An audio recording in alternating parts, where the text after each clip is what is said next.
Shalom Yeladim. Let's continue talking about Parshat Bahalotcha. One day, Miriam and Aaron were having a conversation. They were talking together. And what were they talking about? They were talking about Moshe Rabbeinu. You know, said Miriam, Moshe works so very hard. And he is always busy. He doesn't have that much time to be at home with his family. We are also Nevi'im. We also speak with Hashem. But we're able to spend more time with our families. Miriam was not meaning to say something not so nice, but because Miriam was on a very high level, she was such a big tzaddikus, Hashem knew that he needed to teach her a lesson. And as soon as she spoke badly about her brother Moshe, even though she didn't do it on purpose, Hashem covered her with, what is the onesh for Lashon Hara? With tzara'as. Her whole body was full of sores and white and gunk, not so nice at all. The minute Aaron HaKohen saw that Miriam was full of tzara'as, he said, Miriam, you need to leave the camp.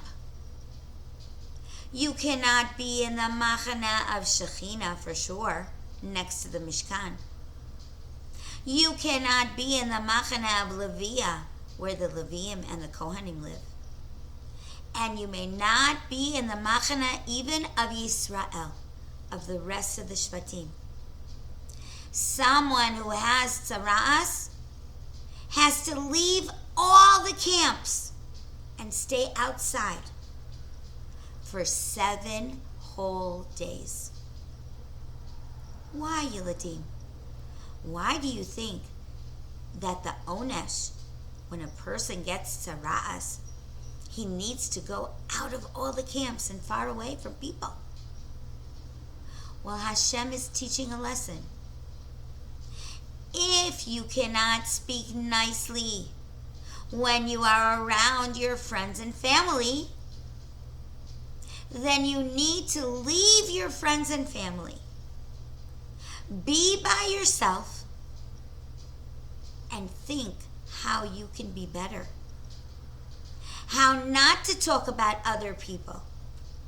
How to be careful when others talk to you and close your ears. I don't want to hear Lashon Hara. I do not want to hear bad things about my friend or my family.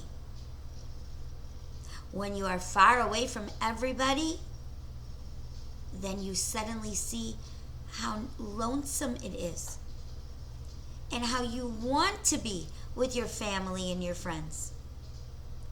And that next time when you get that chance, after the whole week is done, you're going to use your words much, much better.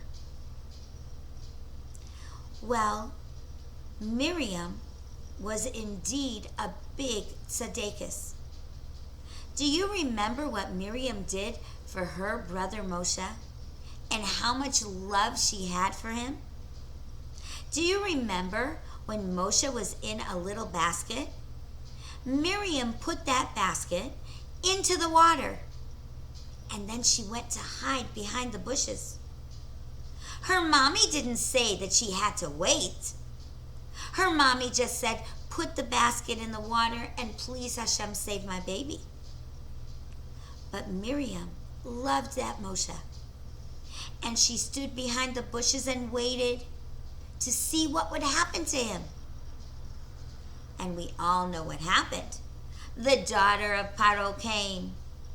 And Miriam was able to rush and tell her, I know a Jewish mommy who can feed this crying Jewish baby.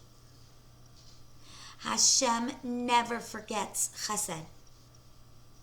When even we do a chesed, and for sure when a tzedekis does a chesed, like Miriam, Hashem said to Moshe Rabbeinu, because Miriam waited for you and did not just drop your basket and run back home, we are all going to wait for her. We are not going to travel during this time. We are going to wait until her 7 days are up, until she no longer has tzara'as, and then we will pack up and we will travel. What a beautiful thing that was for Miriam.